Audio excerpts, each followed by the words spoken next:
Hello friends, അങ്ങനെ കുറച്ച് ദിവസങ്ങൾക്ക് ശേഷം കിടിലൻ വിവരമായിട്ടാണ് എത്തിയിരിക്കുന്നത്. അത് നമുക്കൊന്ന് വേഗം നോക്കാം.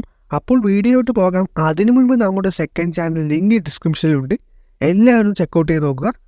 അപ്പോൾ ലിയോ എന്ന പടം കഴിഞ്ഞ വർഷം ഉണ്ടാക്കിയ താരംഗം എല്ലാവർക്കും അറിയാലോ.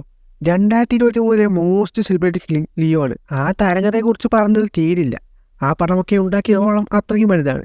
ഇനി അങ്ങനെ ഒരു പടം എപ്പോഴും വരുമോ? അപ്പോൾ നമുക്ക് വിഷയത്തിലേക്ക് വരികയാണെങ്കിൽ, ട്വിറ്ററിൽ മോസ്റ്റ് ടോക്ക് ചെയ്ത് 2023 ഇന്ത്യൻ മൂവി ലിസ്റ്റ് പുറത്തുവിട്ടായിരുന്നു. അതിൽ 1-ാം സ്ഥാനം നമ്മുടെ ലിയോയുടെ പേരിലാണ്. അതാണ് ലിയോയുടെ ഒരു പവർ എന്ന് പറയുന്നത്.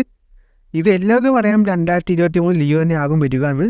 എന്നാൽ അതിൽ ഞെട്ടിച്ചത് 3-ാം സ്ഥാനം വിജയുടെ കരിയറിന് ഏറ്റവും ലോ ഹൈപ്പായ വാരിസാണ്. ഒരു ലോ ഹൈപ്പ് പടം പോലും ഇത്രയ്ക്ക് പവറോ സമ്മതിച്ചു കൊടുക്കണം. എന്തായാലും ഈ വർഷം ഗോട്ട് ഒരു നമ്പർ 1 നമ്പർ 2 പ്ലേസിൽ ഉണ്ടാകുമെന്ന് നോക്കാം. അപ്ഡേറ്റ്സ് വന്നു കഴിഞ്ഞാൽ തന്നെ മതി. ഈ വട്ടവും നമുക്ക് തന്നെ നോക്കാം.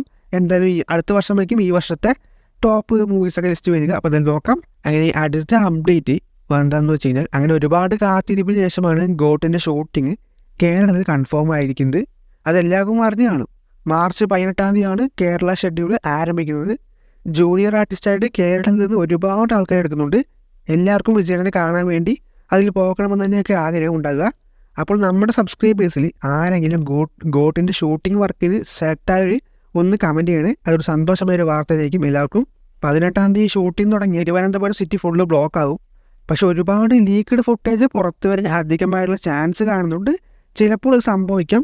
എന്തായാലും നോക്കാം വരുമോ എന്നൊക്കെ. അപ്പോൾ ആരൊക്കെ വിജയണ്ണം വരികയാണെങ്കിൽ കാണാൻ പോകുന്നവർ തിരുവനന്തപുരം അല്ലാണ്ട് വേറെ ജില്ലയിൽ നിന്ന് പോകുന്നവരും കൂടി ഒന്ന് കമൻറ്റ് ചെയ്യും. അതുപോലെ താഴെ കാണുന്ന ലൈക്ക് ബട്ടണും ഷെയർ ബട്ടണും കൂടി തട്ടി വിടുക. അതുപോലെ സൈഡിൽ കാണുന്ന സബ്സ്ക്രൈബും ബെൽ ബട്ടണും കൂടി തട്ടി വിട്ടാൽ നന്നായിരുന്നു. ഇത് പിന്നെ മറ്റൊരു വീഡിയോ ആയിട്ട് കാണാം.